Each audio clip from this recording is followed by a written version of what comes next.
Class froze when the Vorkanian Death-Stalker appeared. The human just said. The xenobiology classroom was alive with the rustle of datapads and the hiss of ventilation systems.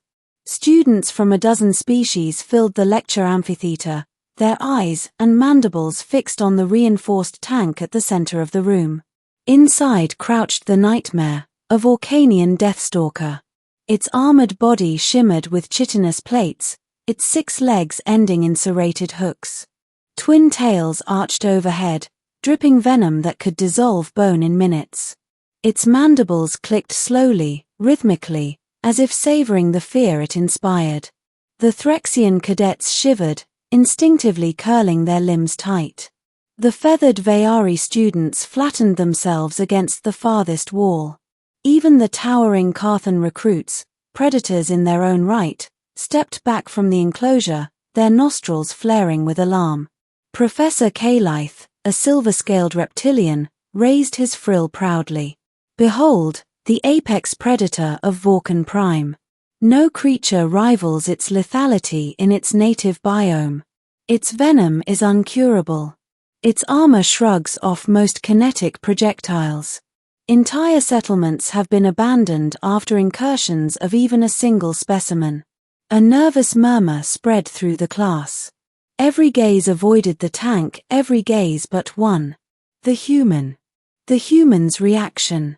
Private Elena Cross leaned forward in her seat, chin resting in her hand, eyes bright with fascination. A grin tugged at the corner of her mouth. "Or," she said, loud enough for the entire amphitheater to hear. "It's just a big scorpion." The class froze. Every head turned toward her. The Threxians hissed in disbelief. The Vayari squawked in outrage. Even Professor Kalith snapped his jaws together in fury. "Just a scorpion," he repeated, scales rippling. "Human, do you not comprehend the danger before you?" Elena shrugged. "Sure I do. Venom, armor, claws, the whole scare package deal. But still, it's basically a scorpion. Back home, we had them in our backyards. Some people keep tarantulas as pets. My uncle used to poke rattlesnakes with sticks for fun." The Death-Stalker hissed and slammed its tails against the glass with a crack like thunder. Half the class shrieked. Elena only tilted her head, amused. "See? Just like home. The alien horror." Professor Kalith slammed his tail against the floor, rattling the seats. "You trivialize the most efficient killer Vorkan Prime has ever known. You compare it to vermin? To pets?" Elena lifted a hand. "Not vermin. Survivors.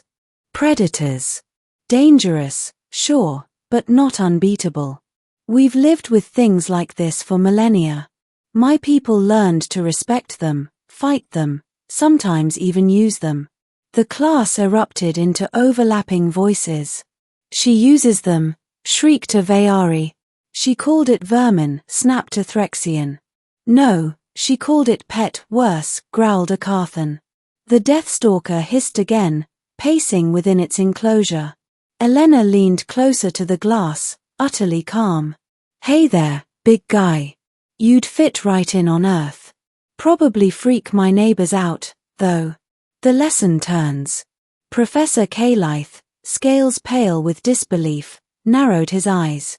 "If you are so fearless, human, then prove it." Gasps rippled across the room. The professor tapped a control. A section of the reinforced tank slid open, forming a tunnel between the predator and the classroom. The safety field shimmered faintly, a transparent wall separating students from certain death. The Death-Stalker immediately surged toward the opening, tails lashing, venom dripping. The students screamed and pressed back against the far wall. "Elena!" She stood. Slowly, deliberately, she walked to the safety field and crouched. Her eyes met the beast's. The predator hissed, mandibles opening wide. The safety field crackled as it struck, tails slamming forward, venom sizzling against the invisible barrier. Elena simply smirked. "Feisty. Bet you'd calm down if you had a stick to chase. Or a flashlight. The class gawked in silence. On Earth, she added, kids play with bugs just like this. Okay, maybe smaller. But still. Shaken belief. When the field sealed and the predator was pulled back into containment, the students slowly returned to their seats, shaken. Professor Kaylyth stared at Elena as if she were the true monster in the room. You treat the embodiment of death as a curiosity. Do you not fear anything? Elena finally sat back down, stretching her arms. Of course I do. But not this. My people grew up surrounded by things that wanted us dead: storms, diseases, animals with teeth bigger than my arm. Danger was part of life. We didn't run from it, we adapted. Learned from it. Sometimes we even tamed it. She tapped her chin thoughtfully. Honestly, I think you guys give predators too much power. You see terror. We see a challenge. Sometimes, we even see potential. Aftermath. Word of the humans' reaction spread far beyond the classroom. The story was retold in whispers across the academy. The Death-Stalker struck, and the human laughed. She called it a pet. She claimed her people play with worse. For the elder races, it was unthinkable. To them, predators were nightmares. To humans, they were just part of home. And in that revelation lay the seed of fear. If humans could look at the galaxy's most terrifying apex predator and call it just a scorpion, what horrors might they laugh at next?